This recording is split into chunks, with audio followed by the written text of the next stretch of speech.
Sud Radio, les vraies voix qui font bouger la France, Philippe Rossi. Bienvenue à vous, 19h27 sur Sud Radio, les voix des entrepreneurs. Bienvenue à vous qui nous écoutez. Bienvenue à Julien Lozano et Emmanuel Lafont qui m'accompagnent ce soir. Bonsoir Philippe. Bonsoir à vous deux, Julien Lozano, fondateur de la plateforme de location immobilière Wheezy, et Emmanuel Lafont, fondateur du cabinet de conseil de recrutement Sparterache. Bonsoir à vous deux, très élégant Emmanuel. On fait ça un peu. Pareil, hein. Oui, bien sûr, vous avez le même compliment. En fait, Alors, tiens, avant de commencer cette émission, tiens, Julien Lozano, par exemple, avant de monter votre boîte, est-ce que vous auriez apprécié d'être accompagné dans votre projet par des professionnels? Oui, je pense que c'est toujours important d'être accompagné. La réalité, c'est que quand on crée une entreprise, on a souvent la tête dans le guidon, et le fait de pouvoir échanger avec un mentor, par exemple, ça permet souvent d'y voir plus clair. Ouais, ça permet de ne pas faire d'erreur. Pareil, Emmanuel Lafont, j'imagine, qui va dire non en même temps? Moi, c'est l'un des métiers maintenant d'accompagner les entrepreneurs, donc oui, alors, je ne peux pas dire non.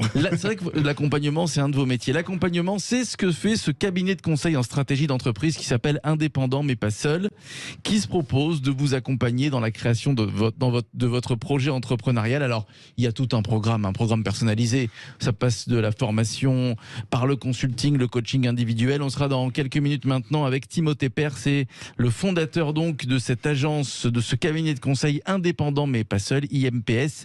On en parle dans quelques minutes avec lui. Mais pour commencer, retour sur cette année 2020, alors qu'il a été une drôle d'année, une année difficile sous fond de crise sanitaire, restaurants et commerces fermés, chômage partiel, et pourtant, dans cette année particulièrement perturbée, c'est le moins qu'on puisse dire, le nombre d'entreprises créées a augmenté, écoutez bien, quand même, de 4% par rapport à 2019. Je tiens ce chiffre de l'INSEE, la pandémie qui n'a pas freiné ces Français qui ont tout de même créé leur entreprise en 2020. C'est le cas des fondateurs de Deliver Me City, une start-up qui garantit la livraison sécurisée en main propre à la bonne personne, 100% écologique et citoyenne. Un des cofondateurs est avec nous, il s'appelle Rémi Quentin. Bonsoir Rémi. Oui, bonsoir Philippe. Bonsoir à vous, je vous présente Julien Lozano, Emmanuel Lafont. Bonsoir. Deliver Me Julien, City. Alors, s'adapte aux clients, donc l'adresse et l'heure de livraison sont modifiables jusqu'à 45 minutes avant le rendez-vous. Expliquez-nous un petit peu. Alors, c'est une application, j'imagine, site internet et application, c'est ça? Alors, non, pour l'instant, on n'est pas sur Internet, on est sur une appli seulement, c'est toute la flexibilité. Donc, sur l'appli, le destinataire programme son jour, son heure et son lieu, et à sa convenance, il peut changer, comme vous l'avez dit, jusqu'à environ 45 minutes, 1 heure avant la livraison. Vous travaillez avec plusieurs enseignes, j'imagine? Alors, on a déjà pas mal de clients qui ont rejoint le projet et qui sont déjà servis par Deliver Me City. Bien sûr, il y en a d'autres dans le pipe. Peut-être même d'ailleurs avec un petit retard parce que le Covid a rallongé un petit peu les temps de décision. On aura peut-être l'occasion d'en parler. Et on réussit cet exercice tout simplement en ayant rendu mobile le stock. C'est-à-dire qu'on a créé des hubs mobiles, des petits vans électriques qui circulent dans Paris en permanence, un peu comme des bus, et qui contiennent les colis qui vont être demandés par le destinataire. Et au moment où ce destinataire le demande, l'algorithme fait la liaison entre le hub qui contient le colis, le destinataire avec son lieu et son heure, et le vélo biporteur à assistance électrique qui va permettre de faire le dernier mile.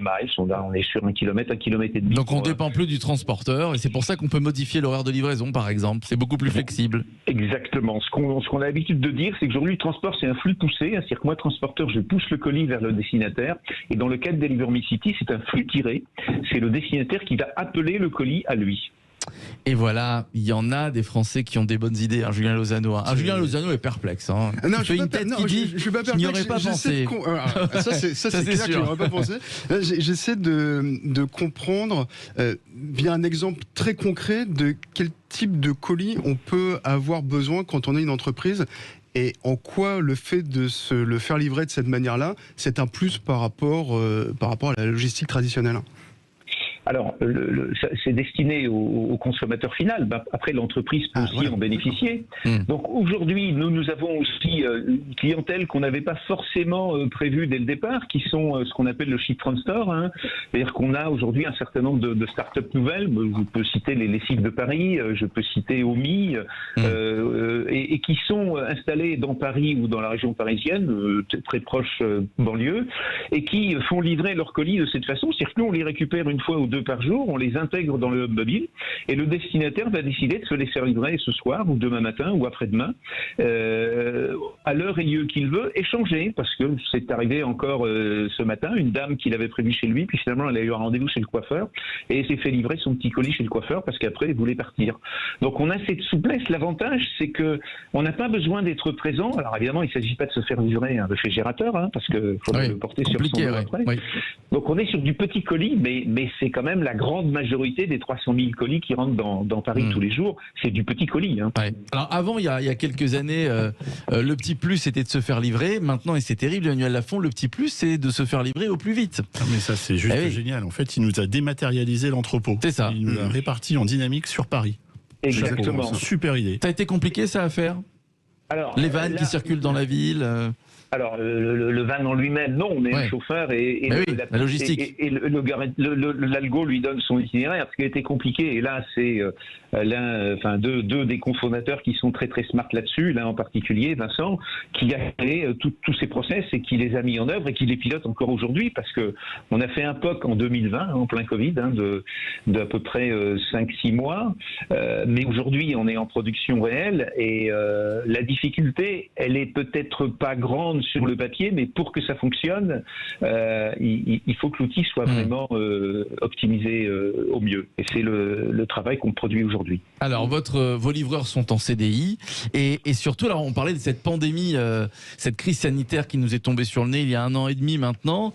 Vous, votre activité, par exemple, Rémi Quentin, aurait dû démarrer au printemps 2019, mais voilà, patatras, Emmanuel Macron annonce le premier confinement. Finalement, vous vous lancez en septembre. Alors, quand Emmanuel Macron, à 20h, annonce que tous les Français seront confinés pendant plusieurs semaines, qu'est-ce qui se passe dans votre tête, Rémi Quentin? Écoutez, très sincèrement, où en était votre projet à cette époque? On avait terminé tout ce qu'on peut faire en amont, c'est-à-dire qu'on avait fait tous les développements de base, on avait pris également les accords contractuels avec les espaces logistiques que l'on doit avoir dans Paris, donc on était prêt à signer, on avait signé, on était prêt à s'implanter et on était prêt à lancer la machine. Donc à ce moment-là, on a eu un gros coup au cœur parce que on se rappelle tous quand même que si aujourd'hui on a un petit peu de recul, à l'époque on ne savait pas où on allait et on est passé par toutes les couleurs de l'arc-en-ciel dans la tête. Et notamment de devoir renégocier avec tous les gens avec qui nous avons contractualisé un démarrage, parce que nous travaillons aussi avec des partenaires. Et il fallait que ces choses-là soient décalées. Et j'avoue que pendant quelques semaines, on s'est fait très peur. Et puis après, on a démarré ce que tout le monde a démarré, c'est-à-dire de la prospection et beaucoup de travail par Zoom, ce qui nous a permis de déployer beaucoup plus vite en fait l'information. Que quand on le fait, ce qu'on a, comme on le dit aujourd'hui, en présentiel. Et alors après, par contre, la difficulté, c'est que pour conclure un accord et le signer, le présentiel reste important. Ah oui. Et donc on a vécu un petit peu de frustration parce que l'indisponibilité des personnes à se rencontrer a quand même mis un petit peu de retard sur un certain nombre de dossiers, oui. Et je dirais qu'encore aujourd'hui, c'est pas si simple que ça. C'est presque revenu à la normale, mais il y a du retard et il y a peut-être des rythmes et des habitudes qui se sont perdus. C'est-à-dire qu'on fait beaucoup de choses par Zoom et pourtant un contrat, si on ne le signe pas en présentiel, c'est en tout cas mon ressenti, c'est pas un vrai contrat encore. Ouais. Et c'est là où on voit, Emmanuel Lafont, qu'être entrepreneur, parce qu'il y a beaucoup de gens, on va y revenir, il y a beaucoup de Français qui veulent se lancer dans l'entrepreneuriat, c'est plus que prendre des risques, c'est finalement être solide, avoir un caractère solide. La résilience, le courage. C'est d'être courageux, exactement. En fait, il faut croire en son étoile et jamais cesser de rêver. Oui, franchement, ça suffit ça. Après, il y a des choses comme l'URSS AF qui arrive et qui vous ramène à la réalité. Le banquier, on voit que toi, tu as tout à manger déjà. Il y a le banquier aussi qui aime beaucoup vous rapporter à la réalité, mais il faut se donner les moyens de ses rêves. Et puis, franchement, l'entrepreneurieur, qu'est-ce qu'il y a de plus beau? C'est se réaliser quelque part. Oui. C'est beau ce que dit. C'est joli, c'est joli. C'est très joli et je partage évidemment. Je crois entrepreneur philosophe, Emmanuel Lafont. Je crois que la motivation, c'est évidemment au cœur de l'entrepreneuriat. Et je crois aussi que quand il y a une crise, il y a forcément des nouvelles opportunités. Et l'activité de monsieur me fait beaucoup penser aux néo-épiciers qui ont débarqué notamment à Paris et dans les grandes villes et qui vous promettent de vous livrer votre pack de lait, votre bouteille de coca en moins de 15 minutes avec des dark stores. Donc c'est un peu comme les dark kitchens kitchen des nouveaux restaurateurs. Et c'est vrai que ce sont des nouvelles idées qui ont émergé pendant la crise, parce que quand on était chez soi et qu'on voulait se faire livrer rapidement un pack de lait sans avoir besoin de sortir parce qu'on avait peur du Covid, voilà, donc c'est vraiment des métiers qui émergent. Vous êtes fondateur de cette plateforme de location immobilière Wheezy. Quand vous l'avez créée? Quand je l'ai créé? En 2017. 2017, d'accord. Donc deux ans avant la crise. Absolument, sauf que c'est vrai que... Quel impact a eu la crise sur votre entreprise? Plusieurs. Le premier, c'est que évidemment, on s'est tous mis en télétravail. Ouais. Donc ça a quand même été un changement organisationnel, un changement de management pour nous. Le deuxième effet, qui a été un des premiers dans le deuxième. C'est-à-dire le premier, c'est de se dire, on a des propriétaires qui étaient plus à l'écoute du service que l'on proposait parce qu'ils avaient très peur que les locataires ne puissent plus payer les loyers. Parce que je rappelle que Wheezy garantit les loyers impayés. On garantit en fait les loyers impayés et le paiement garantit le 5 du mois quoi qu'il se passe. Et le deuxième effet qui se coule, si je puis dire, c'est un marché qui devient attentiste avec des locataires qui ne prennent plus de décisions et donc qui ne déménagent pas. Et ça, évidemment, dans un marché comme le nôtre, c'est compliqué. Ouais. Et Emmanuel Lafont, vous, qu'est-ce qui a changé la crise du Covid? Moi, ça a été un arrêt total. Parce que, cabinet beaucoup d'entreprises de conseil et de recrutement ont bien stressé. Et puis, de toute façon, quand vous avez plus les salariés sous la main, c'est pas la peine de faire de la RH à temps partagé. Une fois qu'on a géré le temps partiel et puis l'éloignement des collaborateurs, il n'y a plus grand-chose à faire. Non, nous, on s'appelle Spart et donc on est resté aux côtés des entrepreneurs ou des dirigeants qui étaient tout seuls dans leur entreprise. Et là, il y a eu des grands moments de solitude, mais aussi des belles réussites. Je pense à Steve, que je salue ce soir. Sa société était en passe d'être rachetée avant le confinement. Et après le confinement, elle était en passe de racheter. Et aujourd'hui, Steve, il est heureux. Il vient de racheter 2 structures et je l'embrasse. Et voilà, on va avoir une belle aventure. Bravo, Steve. Rémi Quentin, comment se porte aujourd'hui Deliver Me City? Écoutez, on n'a pas encore, nous sommes encore une start-up, on est en levée de fonds aujourd'hui, donc ça c'est notre prochaine étape qu'il va falloir conclure et réussir, puisqu'on a démarré sur fonds propres et puis pas mal d'aides de la BPI, mais maintenant il faut grandir. Paris n'est pas une fin en soi, la dimension réelle de Deliver Me City, c'est de s'étendre sur d'autres villes de France et européennes. Donc on est en plein dans ce plan. Je crois que notre POC technique et commerciale a fait ses preuves, mais il nous faut atteindre maintenant le niveau de traction nécessaire pour prouver que tout ça va se mettre en place au niveau européen, comme je le disais. Comment vous communiquez? Comment Rémi Quentin, comment vous communiquez? J'imagine que vous ne pouvez pas encore vous payer des campagnes de communication. Vous faites ça vous-même sur les réseaux sociaux? Oui, nous faisons ça nous-mêmes et j'allais dire nous ne communiquons pas assez. Peut-être d'ailleurs pas bien non plus, mais c'est pas là, c'est à quelqu'un d'en juger de l'extérieur. Oui, parce qu'on a été, on est quand même encore très concentré sur la production elle-même. Il faut que l'outil fonctionne, se perfectionne et devienne absolument parfait. Et puisse aussi avoir cette capacité de s'agrandir, donc d'être élastique pour les croissances. Parce qu'à chaque fois qu'on rentre un client, on prend un boom quand même sur lequel il faut répondre. Il faut aller chercher les people, on embauche, on prend tout le monde en CDI, donc il y a aussi cet aspect-là derrière. Donc voilà, on fait une com qui est aujourd'hui sous-dimensionnée par rapport à nos besoins. Il faut qu'on y travaille sans aucun doute de façon plus profonde. Bon, très bien. Merci à vous, Rémi Quentin. C'est pas facile d'être entrepreneur, de créer sa société. Tiens, on parle pas c'est vrai qu'en France, on parle pas beaucoup d'argent. Vous pouvez vous payer encore, Rémi Quentin? Vous versez un salaire ou... Non, l'entrepreneur ne se paye pas. Pas dans cette phase encore. Mais je reprendrai le mot d'Emmanuel parce qu'il est fantastique et je le partage totalement comme tout le monde. Je pense, je l'ai entendu aussi. C'est le rêve. Le rêve, c'est ce qui nous fait avancer avec une certaine solidité parce que... l'argent, c'est ce qui nous fait manger aussi quand même. C'est important. Oui, ça nous permet de rêver aussi. Mais l'entrepreneur a absolument besoin d'avoir cette capacité physique. C'est un pari sur l'avenir. C'est vrai. C'est un vrai pari. C'est un vrai pari. C'est un pari sur soi. Merci à vous. Merci Rémi Quentin, des fondateurs donc de cette start-up Deliver Me City. On va se retrouver dans quelques minutes avec Timothée Père, un des fondateurs d'IMPS. Alors c'est un cabinet de conseil en stratégie d'entreprise qui accompagne les entrepreneurs dans leurs projets. Timothée Père qui sera avec nous dans quelques instants, qui va vous expliquer si jamais vous voulez lancer votre petite entreprise et que vous voulez être donc accompagné de A à Z, c'est le moment. Timothée Père dans quelques minutes et puis vous pourrez réagir, Emmanuel Lafont et Julien Lozano, les voix des entrepreneurs jusqu'à 20h. On se retrouve dans quelques instants. À tout de suite. Sud Radio, les vraies voix qui font bouger la France. Philippe Rossi. Vous Vous écoutez les voix des entrepreneurs sur Sud Radio avec Julien Lozano, fondateur de la plateforme de location immobilière Wizy, avec le fondateur du cabinet de conseil Sparterach, Emmanuel Lafont, et Timothée Père qui nous a rejoint. Bonsoir. Bonsoir. Bonsoir à vous Timothée Père, bienvenue, je vous présente Julien Lozano, Emmanuel Lafont, deux entrepreneurs avec vous, vous êtes le troisième, vous êtes le fondateur d'Indépendants mais pas seul, vous accompagnez à la création d'entreprises. Vous êtes basé à Marseille Timothée Père? Tout à fait, sur le Vieux-Port. Très bien, sur le Vieux-Port, quel temps il fait à Marseille? Écoutez, attention à la vague de froid la semaine prochaine, dans tout le pays. Hein, voilà. C'est dans tout le pays. Alors, une personne sur deux qui veut créer son entreprise déclare, écoutez bien, manquer de conseils sur la stratégie de développement, la mise en relation avec des contacts clés et l'aide au financement. Et c'est là que vous intervenez, Timothée Père? Tout à fait, exactement. Donc nous, on conseille effectivement notamment les prestataires de services qui souhaitent lancer leur activité et on va les aider en fait à structurer leur projet de manière à maximiser leurs chances effectivement de réussir leur projet entrepreneurial. D'accord. Concrètement, comment ça passe? Je veux monter mon entreprise, je fais appel à vous. Quel programme vous me concoctez, Timothée Père? Alors, donc nous en fait, ce qui se passe, c'est que pour la petite histoire, donc moi-même j'étais responsable partenariat et directeur commercial d'un cabinet comptable qui s'appelle Number, qui est un cabinet comptable à Marseille. Et ce qui s'est passé, c'est que j'ai fait une école de formation de coaching et tous les coachs venaient me voir, me demander des conseils.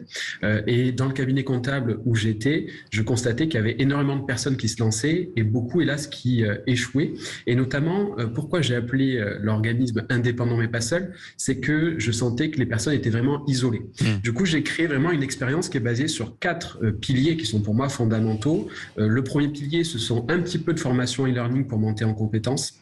Surtout, ça va être du consulting avec d'autres entrepreneurs où les personnes, en fait, ils vont travailler main dans la main à structurer leur projet. On va mettre, entre guillemets, les mains dans le cambouis pour les aider vraiment à travailler leur projet. La troisième chose, ça va être des trainings collectifs qui ont lieu chaque semaine sur des thématiques très précises, c'est-à-dire les partenariats, le closing, les réseaux sociaux, la création d'une offre, la proposition de valeur, pour aider les personnes en fait à acquérir un petit peu de théorie, mais surtout passer à la pratique.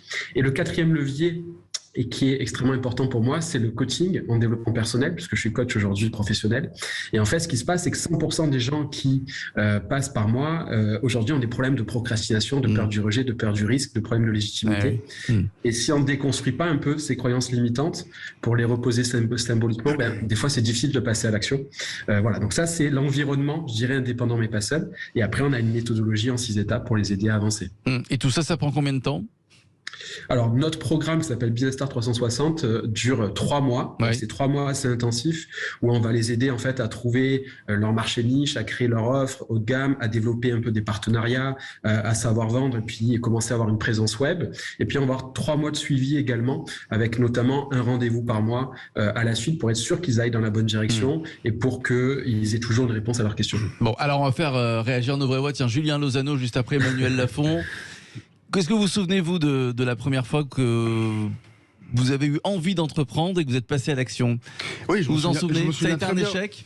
Alors non, ça n'a pas été un échec. En revanche, ce qui est sûr, c'est que pour moi, l'entrepreneuriat, c'est un petit peu se jeter dans le vide. Ouais. Ce que dit Timothée est très vrai. Évidemment, il y a besoin d'accompagnement, mais il ne faut pas oublier qu'avant tout, un entrepreneur, c'est un aventurier et qu'il y a une part de prise de risque. Et je crois qu'imaginer que l'on va entreprendre parce qu'on est suffisamment accompagné, on va limiter au maximum les risques, je pense pour le coup que c'est une fausse croyance. C'est-à-dire à un moment, on prend des risques et effectivement l'entrepreneur est prêt à prendre ces risques. Ça ne veut pas dire qu'il ne faut pas être accompagné. Et je pense que de laisser croire qu'un entrepreneur bien accompagné a aucun risque d'échouer, ça serait véritablement lui mentir. Ouais. Emmanuel Lafont. Oula, alors 2 choses. Un par rapport à ce que Timothée a dit, et une autre par rapport à Julien. La première par rapport à Timothée, il dit quelque chose de très vrai, c'est indépendant mais pas seul. C'est-à-dire qu'il s'adresse à des indépendants et qui dit indépendant dit souvent un hyper expert de son métier. Et quand on se lance à son propre compte, on se rend compte qu'il y a tout un pan ou des pans entiers de l'activité qu'on n'appréhende pas, d'où le fait d'avoir peur de sa propre légitimité, alors qu'en fait on est légitime, mais il faut se transformer de l'expert en vendeur de son expertise. Et c'est un vrai travail. Et là-dessus, je te rejoins totalement, c'est juste un travail de fou, mais on en reparlera parce que ça m'intéresse.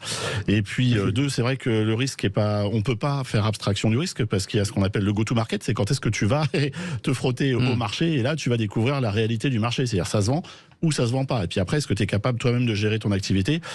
et a fortiori ta croissance ou pas. Et ça, on se rend compte que on va se révéler à soi-même aussi quand on entreprend. Et ça, c'est une dure réalité pour certains, mais c'est une belle aventure à vivre. Comment, Timothée Père, comment vous communiquez est-ce qu'aujourd'hui, ces Français qui veulent entreprendre savent que vous existez ? Alors principalement, nous on fait des partenariats, parce que je suis ancien responsable partenariat, donc effectivement on travaille des écoles, on travaille des cabinets comptables avec des agences digitales, donc ça c'est un premier volet qui nous permet de nous faire connaître. Le deuxième volet, ça va être effectivement une partie publicité, on fait un petit peu de publicité notamment sur les réseaux sociaux, quand on voit notamment sur des formations gratuites. Et puis troisième volet, c'est également un petit peu effectivement de présence web sur les réseaux sociaux notamment, voilà, même si c'est vraiment le départ, mais voilà, après ça on travaille beaucoup à la recommandation, et véritablement je dirais que un des piliers, une des clés vraiment chez Indépendant et pas seul, c'est de dire qu'une entreprise c'est un peu comme un être humain, si elle n'a pas de relation autour d'elle, elle meurt, et donc nous on a vraiment envie potentiellement de mettre ça en avant, et notamment de développer cette partie partenariat qui nous paraît être fondamentale, c'est-à-dire finalement de dire avec qui je vais pouvoir travailler, qui ont peut-être les mêmes clients que moi, mais une expertise différente, et ça permet de créer des synergies vraiment positives à long terme, et c'est vraiment ça qui est intéressant, plutôt que simplement faire du one shot sur des stratégies web. Alors vous, c'est vraiment que de l'accompagnement, vous dites pas par exemple à un client non, je pense que tu te trompes de cible par exemple, c'est pas vraiment la bonne idée. Est-ce que vous le faites ça aussi? Si, ça nous arrive effectivement de confronter. Moi, ce que je dis, c'est que l'entrepreneuriat, c'est confronter son désir à la réalité. Donc, on n'est pas parole d'évangile. On n'a pas la réponse à toutes les questions. Par contre, ce qu'on va faire, c'est qu'on va essayer de lui inclure une méthodologie au niveau de l'entrepreneuriat pour que lui-même, justement, se confronte le plus rapidement possible au marché pour avoir les réponses à ces questions. Et c'est ça qui va être extrêmement intéressant. Il nous arrive quand même de effectivement donner du conseil par rapport à nos propres expériences et par rapport à notre point de vue. Mais encore une fois, ce sont eux les chefs d'entreprise, c'est eux qui prennent les décisions. Et moi, mon objectif, c'est leur donner un maximum d'informations pour qu'ils puissent prendre les bonnes décisions à bon escient. Ouais. Vous êtes sur le marché, Timothée Père, vous êtes le seul, ou il y a d'autres cabinets comme ça qui s'occupent d'accompagner les futurs entrepreneurs? Je dirais qu'on a beaucoup de concurrents, de plus en plus, avec notamment le Covid. Il y a énormément de personnes qui ont perdu du sens et de la motivation dans leur travail, qui ont envie de trouver une activité. Non seulement ils vont prendre du plaisir, ils vont contribuer aussi positivement au monde. Donc en tout cas, nous, c'est ce qui nous intéresse. Maintenant, je dirais qu'on est une seule structure qui avons basé un environnement comme ça, qui comprend à la fois le e-learning, du consulting individualisé, du training collectif vraiment pour s'entraîner et intégrer les notions, et du coaching. Et ça, je pense qu'on est une des seules entreprises à mettre ce mix-là en place. Julien Lozano, et j'aimerais avoir la réaction d'Emmanuel Lafont et la vôtre aussi, Timothée Père. Est-ce que finalement, tout ça, ça ne devrait pas commencer à l'école, finalement, au collège, par exemple, non, mais c'est vrai, apprendre, on a l'impression qu'on forme aux grandes études, on forme des salariés, mais on ne forme pas du tout à l'entrepreneuriat, Julien. Ça change petit à petit. Ça a changé, c'est vrai qu'il y a encore une dizaine d'années, dans une école de commerce, on n'apprenait pas à créer une entreprise. Ce qui est quand même un vrai problème. La deuxième chose, et dont parlait Timothée, on ne travaillait pas du tout sur ce qu'on va appeler les soft skills, c'est-à-dire les compétences molles, c'est-à-dire tout ce qui a trait, par exemple, au développement personnel, la prise de parole en public, le leadership, le management. Ça change vite, et il est vrai qu'aujourd'hui, dans les grandes écoles de commerce, il y a systématiquement une majeure entrepreneuriale. Donc ça change, et dans les grandes écoles, on apprend à créer une entreprise. Exactement. Emmanuel Lafont. Est-ce qu'il ne faudrait pas démarrer au collège ou au lycée Alors il y a un programme matières, par exemple, de mémoire du MEDEF vis-à-vis de. Ça s'appelle Entreprendre pour apprendre. Exactement, avec des collèges et des lycées. Et effectivement. Mais bon, ça reste une association, voilà, c'est ponctuel. C'est montrer aux enfants. Et j'interviens aussi donc à HEC sur le programme sur la majeure entrepreneur, qui est commune avec Polytechnique en même temps. C'est vrai que on fait une belle école de commerce, et après quand tu veux te lancer dans le grand bain, attends, on a 2-3 trucs, il faut qu'on t'explique. C'est super rigolo. Et en fait, je vous rejoins parce que moi en fait au sein de Paris-Ouest, la Défense, c'est les 11 communes qui entourent la Défense. Maintenant, je suis en charge d'un programme de pré-incubation et d'incubation. Et là, justement, on retrouve, alors vous, c'est rigolo parce que c'est pour les entrepreneurs, moi, c'est pour les entreprises, du coup, les startups. Et en fait, on a les mêmes problématiques qui se posent qu'on soit en indépendant individuel ou bien qu'on ait envie de monter une équipe. Il y a toujours les mêmes questions. C'est tu vends quoi, à qui, pourquoi, réfléchis à ton environnement, réfléchis d'abord à tes partenaires avant de vouloir recruter ou de partir bille en tête. Et c'est des vraies questions qui sont super intéressantes parce que vous les posez aux indépendants, je les pose aussi aux entrepreneurs et ça c'est juste parfait. Alors, Timothée Père, petite conclusion donc sur cette problématique-là, l'entrepreneuriat. Enseigner aux grandes écoles, ça suffit pas. Peut-être démarrer dès le collège et le lycée pour donner l'envie. J'ai une vision un petit peu plus générale de ça sur l'entrepreneuriat. Pour la petite histoire, moi j'ai fait une école. À la fin, je savais absolument pas ce que je voulais faire. J'ai fait une école de commerce du coup, certainement parce que je ne savais pas. Mais ce que je trouve extrêmement intéressant, je le disais sur l'entrepreneuriat, c'est qu'à un moment donné, il faut confronter son désir à la réalité. Et donc c'est quelque chose qui va qui va permettre en fait de mieux cerner aussi un petit peu qui l'on est, ses capacités, je dirais ses qualités. Et on le disait tout à l'heure que entreprendre, c'est prendre un risque, c'est oser un peu se jeter dans le vide. Et donc, je suis totalement pour moi que l'entrepreneuriat soit enseigné très jeune sur des petits projets entrepreneuriaux qui pourraient être d'ailleurs avec un intérêt collectif, un intérêt public, par exemple, simplement pour aider aussi les jeunes à confronter un peu leurs compétences, leurs désirs à une réalité. Et ça, vraiment, ça permet de trouver, je dirais, un petit peu aussi leur positionnement dans le monde, quoi. Oui, parce qu'on parle des jeunes en échec scolaire, ces jeunes en échec scolaire peuvent faire de très bons entrepreneurs. Bien sûr. C'est ça, mais je veux dire, je pense que ça dépasse même le cadre simplement de l'entrepreneuriat en tant que tel. Mais je crois qu'en tout cas, c'est moi ce que je dis souvent, et puis ça a été dit tout à l'heure, que l'entrepreneuriat est une formidable opportunité pour se réaliser, à condition un petit peu de prendre le risque d'être un petit peu soi et d'aller se confronter un peu au monde. Voilà. Et ça, je trouve ça extrêmement intéressant et je pense que ça pourrait être du coup inculqué bien plus tôt, pas forcément pour devenir entrepreneur, mais pour trouver sa voie. Merci à vous, Timothée Père, fondateur donc d'Indépendants mais pas seul, vous accompagnez à la création d'entreprises. Merci à Julien Lozano, fondateur de la plateforme de location immobilière Wizy. Merci Emmanuel Lafont, fondateur du cabinet de conseil Spart RH, cabinet de conseil et de recrutement. Dans quelques minutes, vous avez rendez-vous avec le Loft Music.